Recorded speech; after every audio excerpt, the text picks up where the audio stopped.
ॐ विश्वं दर्पणदृश्यमाननगरी तुल्यन्निजान्तर्गतं पश्यन्नात्मनि मायया बहिरिवोद्भूतं यथा निद्रया यः साक्षात् कुरुते प्रबोधसमये स्वात्मानमेवाद्वयं तस्मै श्रीगुरुमूर्तये नमः इदं श्रीदक्षिणामूर्तये बीजस्यान्तरिवाङ्कुरो जगदिदं प्राङ्निर्विकल्पं पुनः मायाकल्पितदेशकालकलना वैचित्रचित्रीकृतं मायावीव विजृम्भयत्यभिमः योगी वयस्वेच्छया तस्मै श्रीगुरुमूर्तये नमः इदं श्रीदक्षिणामूर्तये तस्मै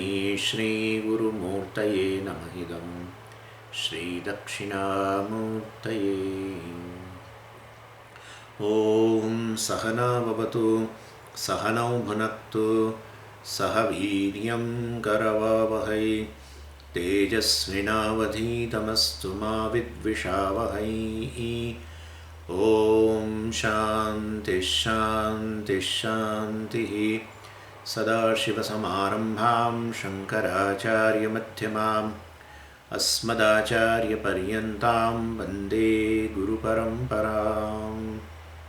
ॐ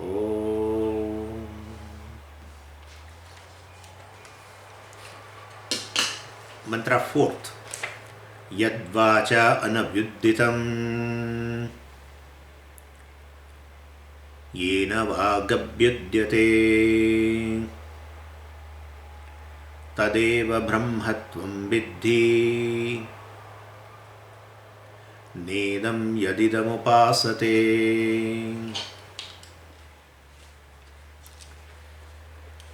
So yadvacha anabhyuditam, anabhyuditam, not revealed. Abhyuditam, revealed. Anabhyuditam, not revealed. So yadvacha anabhyuditam, that which is not revealed by the vacha, by the word. Anabhyuditam na prakashitam, Bhashyakara says. So it is not revealed, not objectified by a word. And yena vag abhyudyate, by whose presence, well, a word comes to manifest.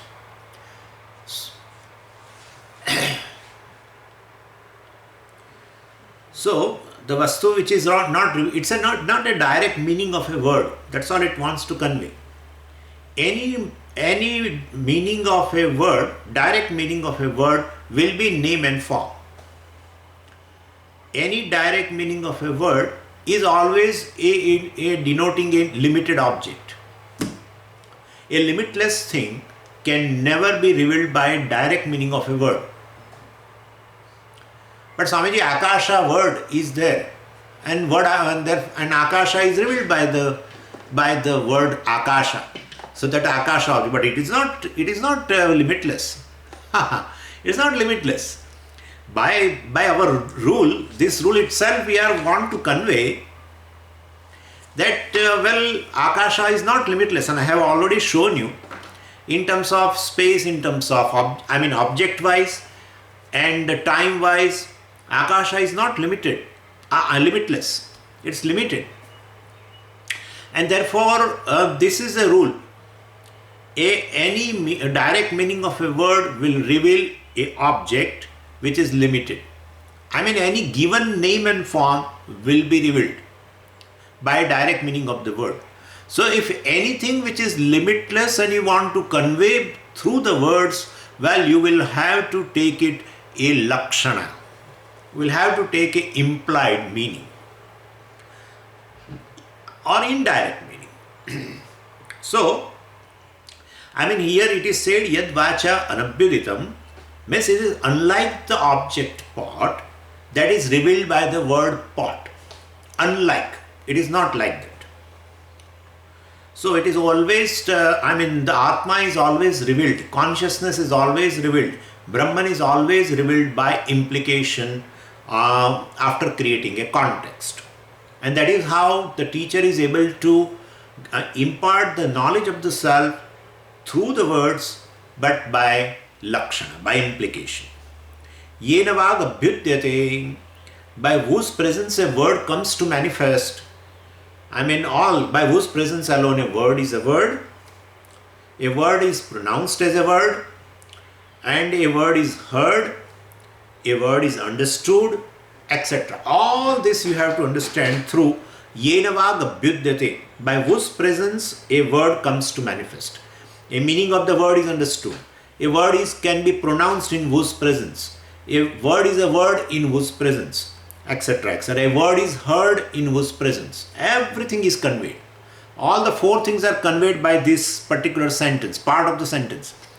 Yena vag abhyudyate means by whose presence a word comes to manifest. In that we have to understand these four things. A word is a word in presence of consciousness. A word is pronounced in presence of consciousness. A word is heard in presence of consciousness. A word reveals a meaning in presence of consciousness. All the four things you have to understand. So this is very clear, which is not revealed by the word, but by whose presence a word is revealed. That's how we have to understand. Yad vacha anabhyuditam yena vag abhyudate. This is how it will go everywhere. That which is not heard by the ear, but because of which the hearing, the ear is able to hear. So this is how Pratyekatma is revealed like this. So here in fourth mantra, from the mantra number 2, which is a definition of Atma, a part is taken here. Vachoha vacham, which has been told there in mantra number 2, that is expounded further here in this mantra number 4. And what is that? What is this? What is this thing which by whose presence a word comes to manifest, etc., and which is not revealed by the word? What is that thing? Oh, that is consciousness. That is subject. Vachoha vacham. So vachaha is a sixth case, and that indicates an object, object of consciousness, object of knowledge, object of consciousness. And then another word vachaha, which is in the first case, vachoha vak, that indicates the subject. Because which is not an object, then it is a subject. And therefore vachoha vacham is subject. Shrotrasya shrotram, subject. Shrotrasya indicate an organ, which is an object of knowledge. I can objectify. That's how I am able to talk about my words. I am able to talk about my hearing capacity. I am able to talk about my mind. I am able to talk about my eyes. So they are all object of knowledge. What is indicated in the sixth case is an object of knowledge. And vacho, vacham, etc. indicates the very subject, the consciousness in presence of which everything is so prompted and does varieties of the activities. So that subject has been told here, tadeva brahmatvam viddhi. Well, that consciousness, the subject, is nothing but Brahman. Brahman means it is ekameva dvitiyam. There is not, it is one without the second. One without the second indicates the subject or the consciousness is basically, there is nothing like consciousness, there is nothing other than consciousness, and there is no division within the consciousness also. That's all indicated by ekameva dvitiyam Brahma. And therefore there is nothing like consciousness, because definitely everything which you see here, names and forms, they are mithya. They are of a different category. They are of a different reality. And therefore they are all mithya. They are all projected upon Brahman, or the consciousness. And there is nothing other than consciousness also. And the names and forms. There is nothing like consciousness. There is no other consciousness. If any other consciousness is there, then this consciousness cannot be called Brahman, because it cannot be limitless. And otherwise also there are two consciousnesses, then one becomes an object of knowledge for other, one becomes an object of consciousness for other, and therefore other than consciousness can be inert thing only. There should be vijatiya veda, but that also cannot be there. Names and forms are definitely inert, but they are not of the equal reality, and therefore I can say there is nothing other than consciousness also. I can definitely say all the names and forms are there in a jewelry shop, but I can say there is nothing other than gold. I can definitely tell that, because all names and forms are just imaginary things.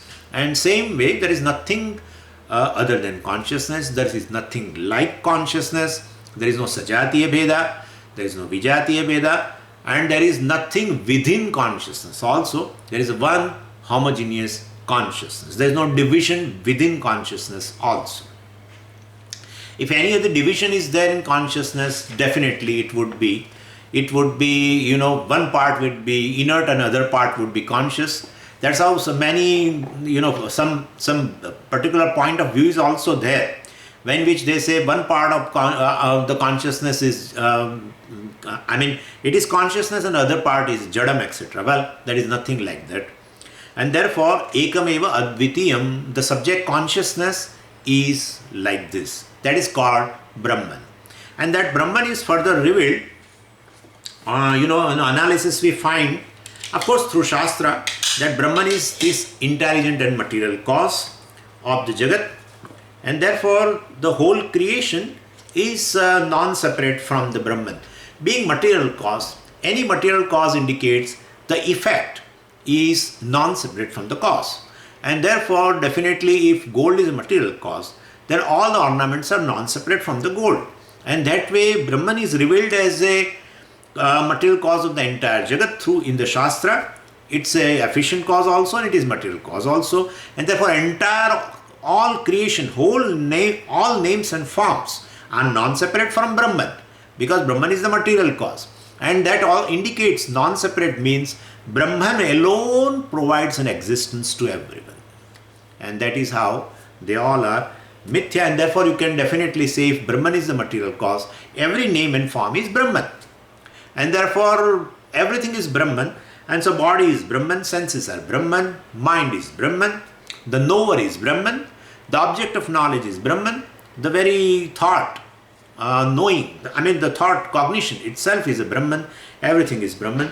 And in this vision, definitely this invariable consciousness, definitely, which is present in all the perceptions, shrotrasya shrotram, manaso manaha, etc., which is invariably present in form consciousness, sound consciousness, etc., or taste consciousness, that invariable consciousness is satyam.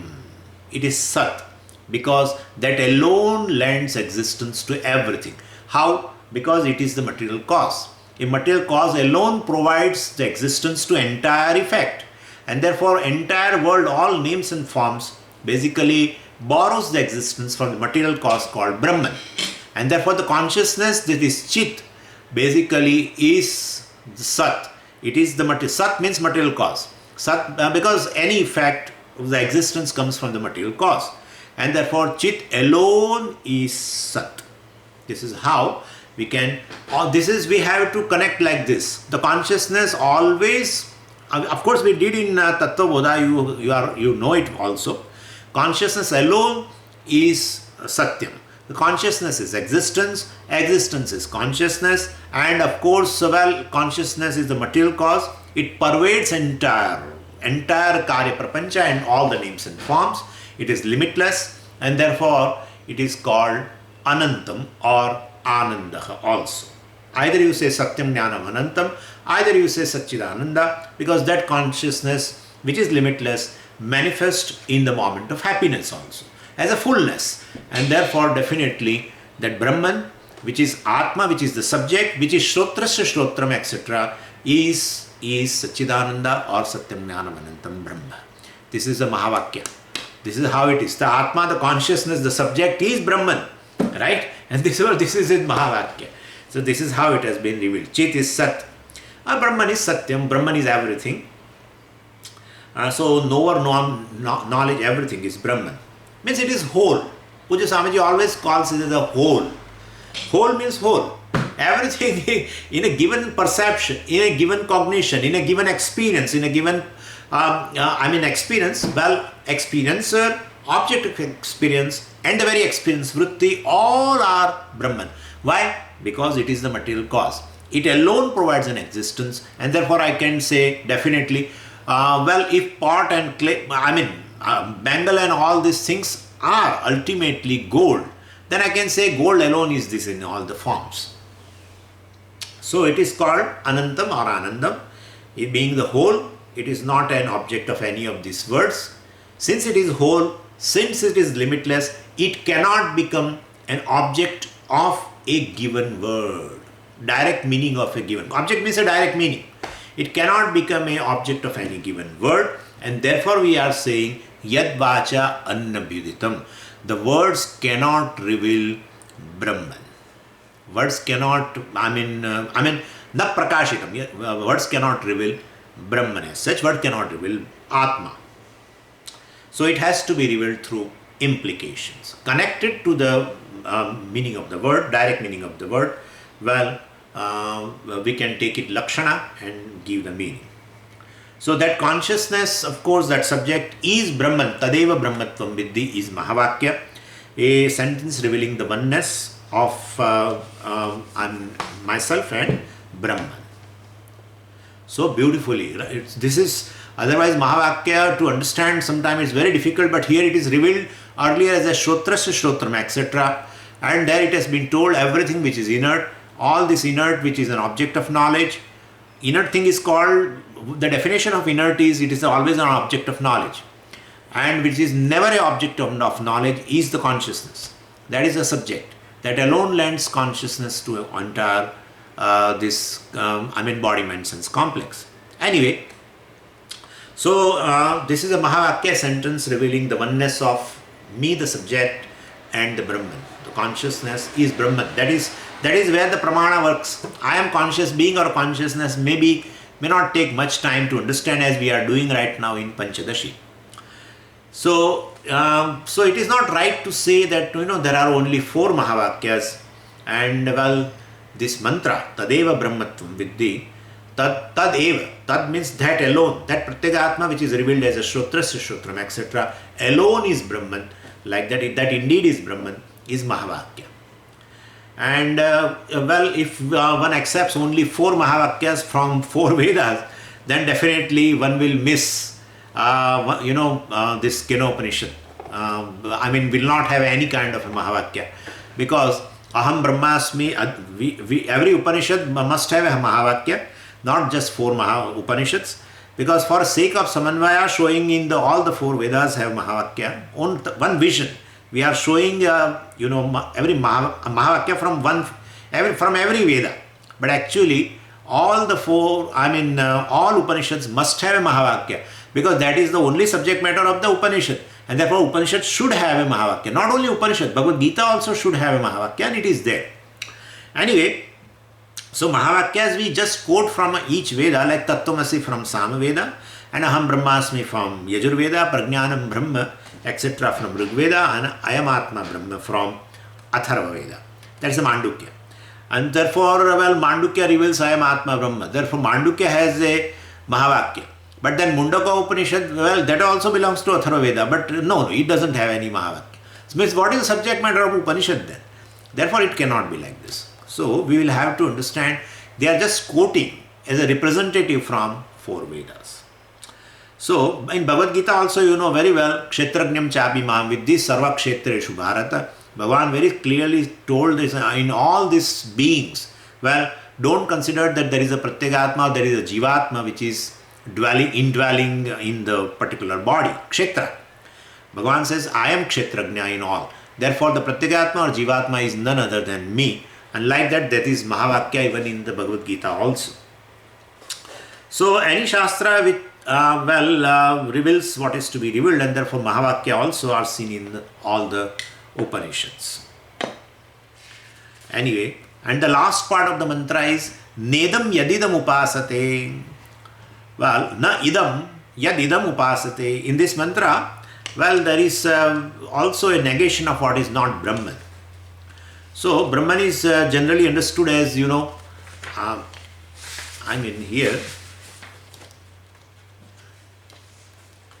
So, na idam, not this, yad idam upasate, that people worship as an object, well, that is not Brahman, that is has been revealed here. So, in this Upanishad, and of course in all Upanishads, what is not Brahman also has been revealed, because already notions are there regarding Brahman, and therefore it has to be negated. So Brahman is generally understood as a God, the cause of the world, and therefore people worship Brahman as a Vishnu and Shiva and etc. So is it not Brahman if somebody asks? It is Brahman as long as you include yourself. Without you, Brahman is not Brahman. And so that which includes both subject and object is Brahman, right? So only object. Therefore, where you worship it as a Vishnu, Shiva or any other, even as a Dakshinamurti, other than yourself, separate from yourself, then it is not Brahman. It is definitely limited. Brahman means limitless. And therefore, if it is limitless, it is not just an object, it is a subject also. So it should include both. So upasate, here it is said, people worship. So Shastra does not criticize as such or condemn Upasana, but Upasana is included in every Upanishad in fact. And therefore people say generally it is criticized. No, it cannot be criticized.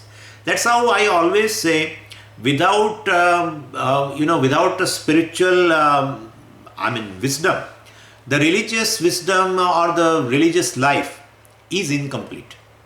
And without religious life, the spiritual life cannot be possible. It is not possible. And therefore religious life has a role, but then just religious practices itself will fulfill the goal. No, it's not. So without religious practices, spiritual life is not possible, and without spiritual life, the religious life is incomplete. And that is how we have to understand. And therefore upasate means here na idam taya upasate means Shastra does not criticize here upasana. Well, upasana is included. In fact, most of the Upanishads have upasana. But one should not construe that the given form, is Brahman or Ishvara. Ishvara or, it is not just an object of a worship, it includes subject and object both. So when a topic is considered, due respect is of course given to the topic, but the consideration is here showing a respect. So upasana is fine, but the upasya and the upasaka both should be included. In fact, upasya and upasaka are one alone. That is the upasana phalam. Upasana phalam should lead that the upasya and upasaka should know that upasya is non-separate from me. That's all. Or I am non-separate from the upasya. Either way you can say. That is the upasana phalam. That is for that phalam alone, keeping that phalam alone in the mind, Upanishad describes all the upasanas, not for any other phalam. So that is the payoff. Payoff is recognizing the fact that both the upasaka and upasya both are sustained by one consciousness, and that is Brahman. Brahman alone is the material cause of both, and therefore both are, upasaka and upasya both are nothing but Brahman. So what people worship generally is also Brahman, but that alone is Brahman we cannot tell. You should include yourself. The subject also should be included. So this is mantra number 4. Let's go to mantra number 5. Now they are all very simple compared to, here we have discussed so many things, so now we can go a little faster. Yan manasa na manute yena ahur mano matam tadeva brahmatvam viddhi nedam yadidam upasate. So, nedam yadidam upasat, tadeva brahmatvam viddhi, may you know that alone to be Brahman. What is that? Yan manasa na manute, manasa na manut, yan manasa. Well, a person does not objectify through the mind, manasa through the mind. Na manute does not objectify. But who does not objectify is not given. We have to supply. So, we have to supply a purusha. Yat purushaha manasa na manute, or else yan manasa purushaha na manute, we can say. Or yan manasa kopi na manute purushaha. If you don't want purushaha, then kopi, kahapi, nobody. So a person cannot objectify through the mind. What? Brahman. So the subject is not given for the verb manute. We have to supply. And therefore, manasa is given through the mind. That is given. Through the mind, a person is not able to objectify Atma, the Brahman. But that person has to be told. What is person? That is not been told. So we have to supply. Yan manasa purushaha na manute. Yena ahur manomatam, but by which the mind is objectified, or by which the mind is known, by which the mind is revealed, by which the mind is able to function as though prompted. All this we have to connect from the verse, mantra number 2, we have taken it that way. And well, na idam nedam yadidam upasate, not this that people worship as an object. So yan manasana manute, but that which a person does not objectify through the mind. So the subject, of course, we have brought in. So that means no person can know this Atma by the mind at any time. So yena ahur manomatam, that which they say the mind is objectified, mind is pervaded. Matam. Matam has a two meaning. Yena ahuhu mato. Ahuhu means told. So yena by which they say the mind is objectified. So people say by Atma alone, this mind is known, mind is objectified, mind is prompted, etc. for doing a activity of thinking, etc., emoting, everything. So matam here conveys two meanings. That because of which the mind itself is known, one. Or that because of which the mind is capable of knowing. Yena. Yena means by which, because of which, or by which. By which the mind is matam. So yena ahuhu manaha matam. So ahuhu you remove it, time being. Yena manaha matam. By which the mind is known. Mind is objectified. Or yena manaha matam means, well, by which the mind is capable of knowing something. Mind is capable of objectifying. So, the form heard and a sound heard and a form seen, etc. Well, both are cognized in the mind alone. So, in every cognition, there is an object involved in the form of a vritti. And well, a sound heard is because mind is objectifying. So that is how we have a perception of a form, we have a perception of a taste, perception of a touch, perception of a smell, because corresponding vritti takes place in the mind. Depending upon the object of smell, taste, etc. Therefore, that we can say definitely the mind is objectifying all of them, all these objects. Object of taste, etc. And therefore, basically, but in whose presence they are able to do all this? In presence of Atma. So that is how it has been told. Yena manaha matam. Matam means by which the mind is capable of knowing. Capable of, knowing all this. Knowing the objects of taste, form, etc. Everything. So the object of that particular vritti, well, of course, it is able to, mind is able to know everything, smell, taste, etc. That is not on its own. That's due to the consciousness which is present. Okay, then this consciousness itself can become an object of the thought or not?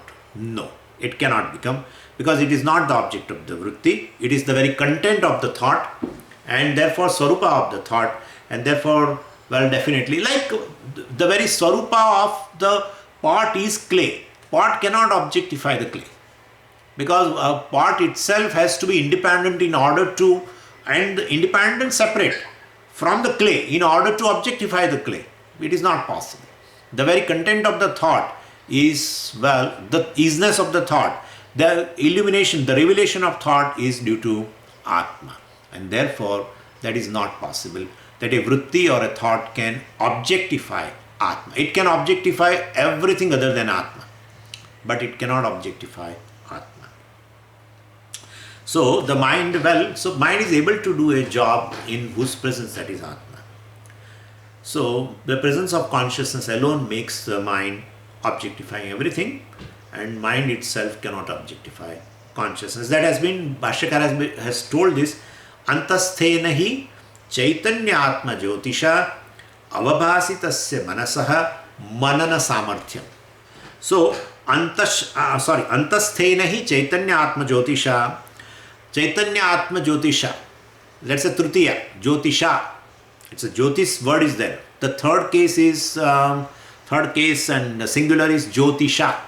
So, well, by the light of consciousness, which is Antasthena, which obtains in the mind, well, Avabhasitasya Manasa, by which that, the mind has become illumined, and that illumined mind is able to objectify all the objects. And therefore, Yena Ahuhu Manomatam. And also it has been told here, Manasa Yat Chaitanya Jyotihi Manasaha Avabhasakam Na Manute Na Sankalpayati Napi Nishinoti Lokaha. Chaitanya Jyotihi, the light of consciousness, well, which lights up the mind. Manasaha Avabhasakam Na Manute Yat Chaitanya Jyotihi Manasaha Avabhasakam Na Manute, which lights up the Avabhasakam, Avabhasayati iti Avabhasakaha. So, Chaitanya Jyotihi Manasaha Avabhasakam. Well, it illumines the mind, and therefore na manute na sankalpayati. Well, that mind cannot objectify or know the Atma. So, we should never try to objectify the Atma in the mind. That's what it means. Because of which the mind exists, because of which the thought exists, because of which a thought is revealed. The whole mind is illumined. That's how, because the mind is functioning as a conscious entity. It is able to gain all kinds of perception and therefore all kinds of cognition. So mind itself is made up of matter, but because of the consciousness, the mind gets illumined, and that mind in turn definitely objectifies varieties of the objects. And so such a mind cannot objectify the Atma. And so being invariable in every cognition, consciousness is the Satyam of the knower and the Satyam of the known, Satyam of the knowledge. All three are sustained. But Swamiji, here Manasa, why the knower and all this? Because knower is a vritti. I am a knower is a vritti. There is an object of thought that is known, is also vritti. If vritti is not there, how will you know that there is something called known? And therefore it is all vritti. And they are connected in the mind. The knower and known both are connected. Aham and idam both are vrittis. They are connected in the mind itself, in form of a thought. And therefore all the three, which are in the form of a vritti, they are all sustained and by the Atma. That's a content. And therefore being all the three, it is Ananta. It's a limitless. The consciousness, that is Satyam Jnanam, Anantam Brahma. So seeing this fact, well, one can see everything is Brahman. And therefore once you know that everything is Brahman, everything is, material cause of everything is Brahman, and therefore whatever you are seeing is ultimately the easiness of everything is Brahman. Right? Whatever you see, once you know in a jewelry shop that everything is made up of gold, then whatever you see, any name and form, the easiness of that name and form is the material cause. So a bangle is, gold is. Without gold, where is a bangle is? So that very easiness is possible because of the gold. So like a snake is, then definitely rope is. The easiness of the snake belongs to the rope. And therefore you should know that entire names and forms. Well, definitely the easiness belongs to the Brahman. Easiness belongs to Brahman because Brahman is the material cause. And therefore once you know that, then definitely everything else, that is name and form, stands related to that, and very clearly. So if vision of the gold is clear, well, then the ornaments, well, etc., all this do not displace one's vision of the gold. And same way, any object of knowledge cannot displace or negate the Satyam. Let all objects of knowledge takes place through the vritti in our mind, but basically they cannot displace or negate the Satyam. The known also is, well, of course, that is Atma. The knower is, well, it's also Atma. The thought is, well, that also is Atma. So, knowledge is, well, ultimately that is also Atma. So names and forms keeps changing, but in all of them the vision of Satyam does not change. That is what the Satyam is, which is Abhaditam, which will not change. So in all the cognitions it is there. Atma is all the time there, which is Brahman.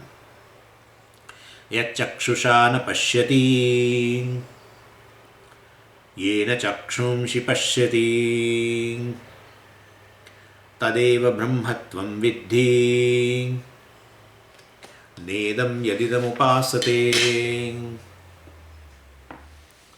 So we are not going to the second line because that is common everywhere. Tadeva brahmatvam viddhi, tadeva brahmatvam viddhi, na idam nedam yadidam upasate. Well, so that part is common, so we are not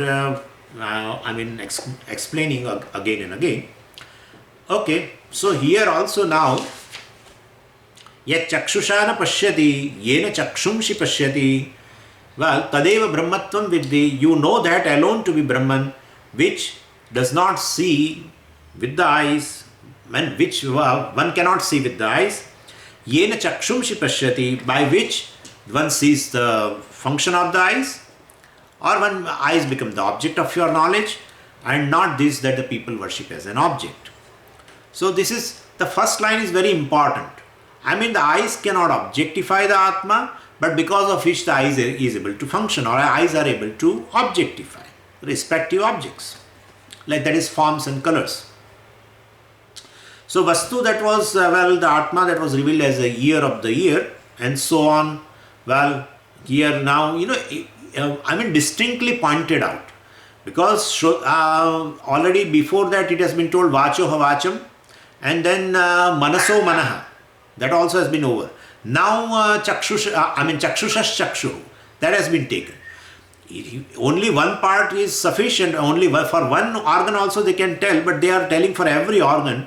So ultimately to bring the clarity and to show that the consciousness is present invariably in all the cognitions. So the nature of consciousness which is invariable, which cannot be negated. It is invariably present everything. Other than consciousness, everything is variable. That is, in fact, we have defined while defining the 5 features. I have already told you where the definition of an inert object means which varies. That is inert. Which does not vary is the consciousness. And therefore, consciousness is invariably present. So it has been showing here through this. So with prana also, of course, they will show, and with mind, of course, we have seen. For the vacha we have seen. So pointing out that this Atma distinctly, it's very important because the invariable nature of consciousness is intimately recognized by this method only. So that method is told in the first line of every verse. Yena chakshumshi pashyati, yat chakshushana pashyati, yena chakshumshi pashyati. So, one cannot see Atma through the eyes, but because by which the eyes are able to function, or eyes are able to objectify, eyes are able to know.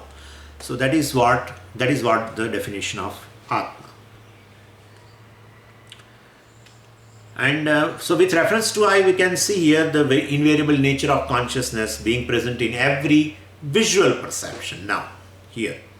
So if the color is red, well, it's a red consciousness, or red cognition.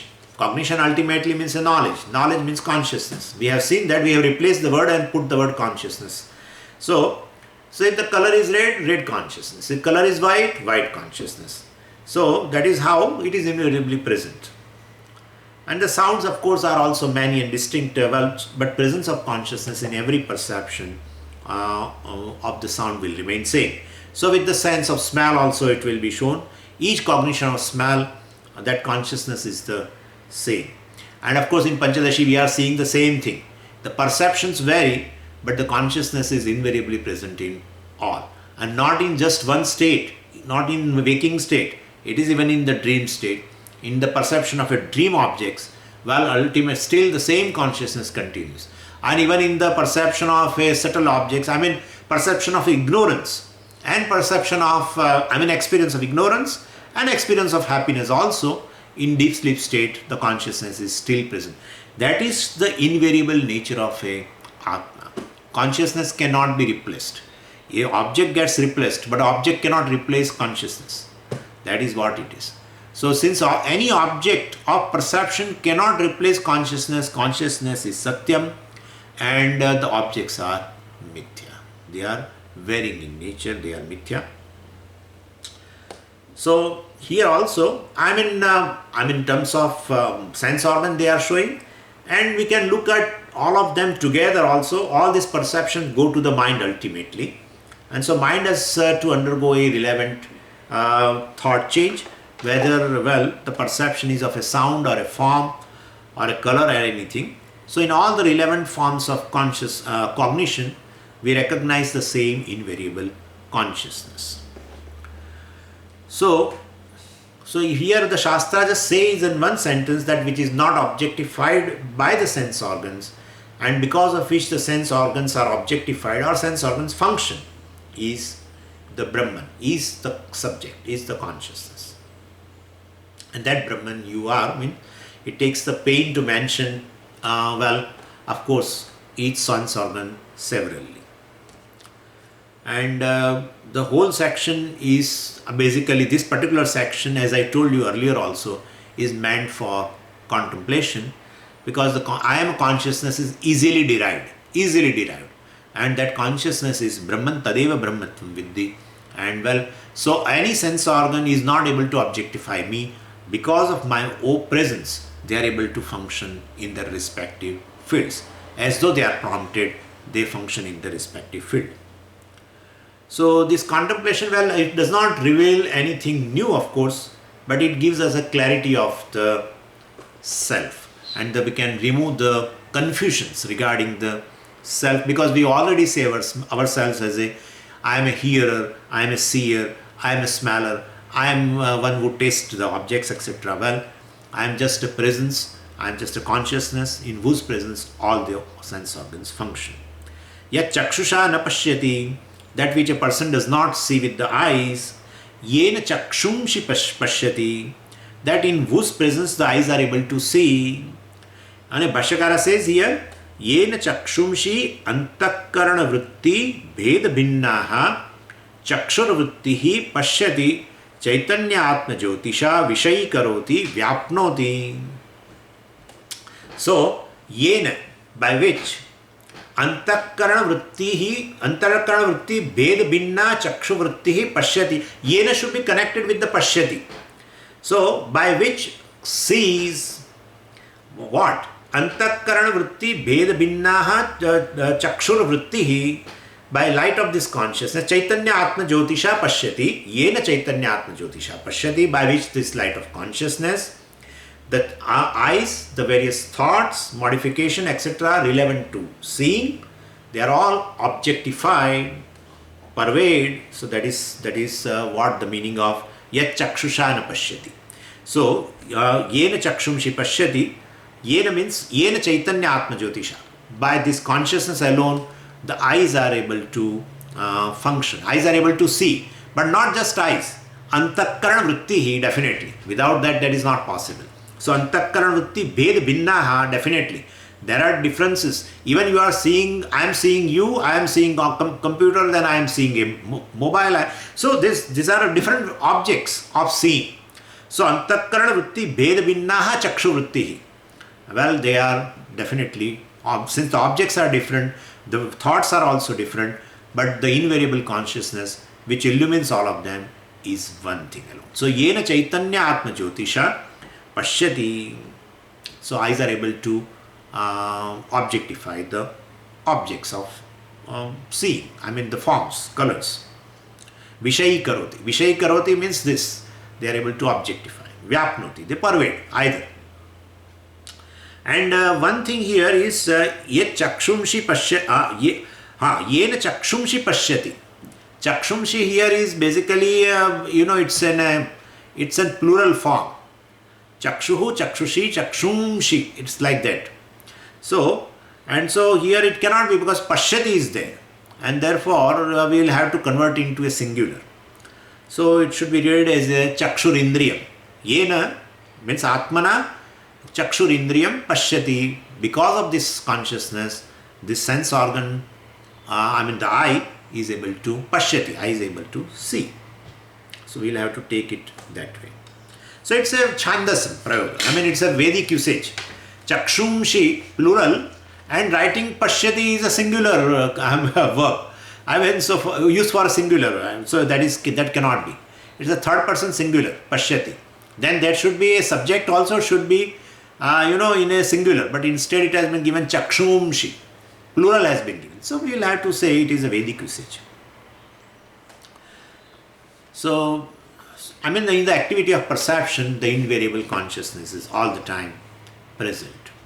That self-revealing consciousness is called, Satyam Brahma, because that is the material cause, that is the efficient cause of the entire creation. And therefore, in the perception, the one who perceives also is Brahman.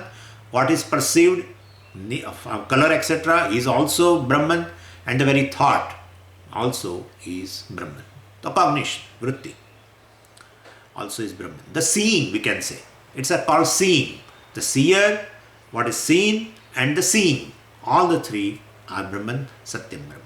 Satyam means it provides the existence. Brahman alone provides the existence to all the three. Why? Because it is the material cause.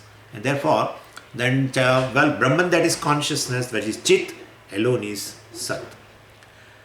And that is, which is the truth of everything, that consciousness, Pratyagatma is. And that is the implied meaning, of course, the word Tvam. Because Tvam Brahma, you say, definitely here Tvam cannot be a limited individual which is identified with all the sense organs. That should not be taken. It cannot be equated with the Brahman. So here you have to take the implied meaning of the word Tvam, that is you. Tadeva Brahma Tvam Viddhi. That Tvam and Brahman has to be equated. That's a Mahavakya. And therefore here Tvam has to be taken just consciousness, not sense organs, because they are objects of knowledge. They are and their existence itself is dependent upon this consciousness or Brahman. So Tat and Tvam, Tat means the Brahman, that is also Lakshartha, because that Tat can be Ishvara, which is Jagat Karanam, etc. Just Jagat Karanam it is not. So it is a conscious entity, and that is equated with the Tvam Padartha. And both, of course, both are taken as a Lakshartha. Yat shrotrena na shunoti yena shotramidagam shrutam tadeva brahmatvam viddhi nedam yadidam upasate. Tadeva brahmatvam viddhi, may you know that alone to be Brahman. What? Yat shrotrena na shunoti, which one cannot hear through the ear. Atma cannot be heard. Some sound. Atma may be possessing some sound and you are able to hear. Well, that maybe you are hearing your own stomach sound, but nothing else. So, that which does not hear through the ear, but yena shrotram idagam shrutam, by which the ear is able to hear, ear is able to illumine the words, sounds. So that, and nedam yadidam upasate, not that is not the Brahman which is objective, which is an object of the worship. It is not an objectified, it cannot be objectified. Yat shrotrena na shunoti, that which one does not hear by the ear. Atma cannot be heard by the ears. So it is not an object of the sense of hearing. So Bhashyakara says, Yash shrotrena na shunoti Digdevata adhisthitena akashakaryena manovritti sanyuktena na vishayi karoti lokaha. Yat shrotrena. Shrotrena has been explained by Bhashyakara as a Digdevata adhisthitena. Well, the sense of hearing is presided by the deity of quarters. Akashakaryena, which is born of the space, and that shrotram, that organ of hearing, and also one third thing also has been told. Manovritti sanyuktena. Manovritti sanyuktena means aided by this mental vrittis. Well, it is na vishayi karoti, because sense of hearing cannot hear as such. It has to be combined with the thought, but relevant thought. If mind is somewhere else, in mind something else is happening, then it cannot, the hearing cannot take place. There in this place itself right now, some people may not be able to hear what I said in the last sentence, because their mind must be having a different kind of a thought. So always it should be manovritti sanyuktena. It has to be combined with a given a given thought. And therefore, so three things has been told for Shrotram. Yet Shrotrena means what? Dig Devata Adhishtitena, 1. Akasha Karyena, 2. Manovritti Sanyuktena. So the Shrotra, which is Dig Devata Adhishtitena, presided over by the deity of quarters. Akasha Karyena, which is born of sattvic aspect of, sattva aspect of the Akasha element, space. And Manovritti Sanyuktena, well, it is held by the mental vritti. It's a thought. And so Manovritti has been told, so we are translating like that. So as such, vritti, just a word vritti can have many meanings. I have told you, vritti means a mode of, vritti also means a livelihood. Vritti also means lakshana vritti, etc. And therefore, vritti also means a manner in which a word conveys the meaning. Vritti has several meaning, and therefore here Bhashyakara says manovritti. So definitely a mental thought, mental vritti, na vishayi karoti, does not objectify. So yash shrotrena na vishayi karoti lokaha. So which this through the ear you cannot objectify, even along with the thought, you cannot objectify the Atma. You cannot hear the Atma, basically. So that has been told here.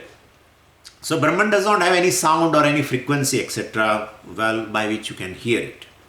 Yena shrotram idam shrutam, by which the sound is heard. Sound is heard by, ultimately, by the sense organ of hearing, plus mind, a given thought. Both are responsible for that. But basically, both of them are, blessed by this consciousness. Both of them have existence in consciousness. Both of them are non-separate from the consciousness. But what is that consciousness? That is the Brahman. That is the Brahman. Tadeva Brahmatvam Viddhi. That consciousness is not a limited entity indwelling in the body. That is a limitless entity, and that is which provides existence to the entire universe, which reveals the entire universe, and which is in the form of everything, which is whole. And therefore, ultimately, the given thought also is a Brahman or consciousness, and even the organ of hearing also is a Brahman, and the object of hearing also is a Brahman, and the hearer also is a Brahman. Everything is Brahman. Therefore, that is called whole. So the consciousness, that subject is ultimately is whole, it is limitless. So yena shrotram idam shrutam, by which the sound is heard, and of course it can be taken here as a yena shrotrendriyam swakarya kshamam bhavati. So that by which the sense of hearing is capable of doing its own function. We have seen that in mantra number 2, as though prompted by. So, as though prompted. Actually, Atma does not tell to anyone that go and do your own function. Nothing like that. It is just a present. And it is present. And it will be present. Today, tomorrow, every time. It's a timeless entity. I am a timeless entity. And therefore, I am all the time present. I am not affected by the past. I am not affected by the future. Most other than me, everything is affected by the time. So they come and go, temporary. We have seen that. It's inert. All inert thing, anatma, etc., they are temporary. So they come and go. They are all affected by the time. I am the one which is invariably present in all, which is timeless. And therefore, that is called Satyam, which is timeless. The consciousness is timeless. But Swamiji, Satyam means existence. It's an existence. It is existence now. So definitely, it's all the time exist. Its nature is existence means what? It is all the time there. So it's ever present. So in that presence, I am that consciousness which is all the time present. The organ of hearing is able to do its own function. Mind is able to do its own function. And knower also exists in that consciousness. And the knowledge exists in that consciousness. The known exists in that consciousness. So this is basically meditation. All these verses, the mantras are meant for meditation. contemplation, nididhyasana. So sounds are heard by the ear, of course, but because the ear is capable of hearing, but how does the ear become capable? Because of something else, and that is Atma. That something else is nothing but a consciousness. So that Bhashyakara says, Shrutam yat prasiddham Chaitanya Atma Jyotisha Vishayikritam. So, yat prasiddham Shrutam. So, the well-known ear, of course, is pervaded by. Vishayikritam means pervaded by, objectified by Chaitanya Atma Jyotisha, by ultimately light of consciousness, that is the self. I mean, here objectified means it is known. The organ of hearing also is known by the consciousness. Organ of hearing is pervaded by the consciousness. Organ of hearing is objectified by the consciousness. Same thing. So ears themselves cannot hear without consciousness, and that is Atma. This is a definition of Atma. That's how we should see. That which one does not, the Atma which is not heard by the ears, but by which the ears are able to hear or objectify the respective objects.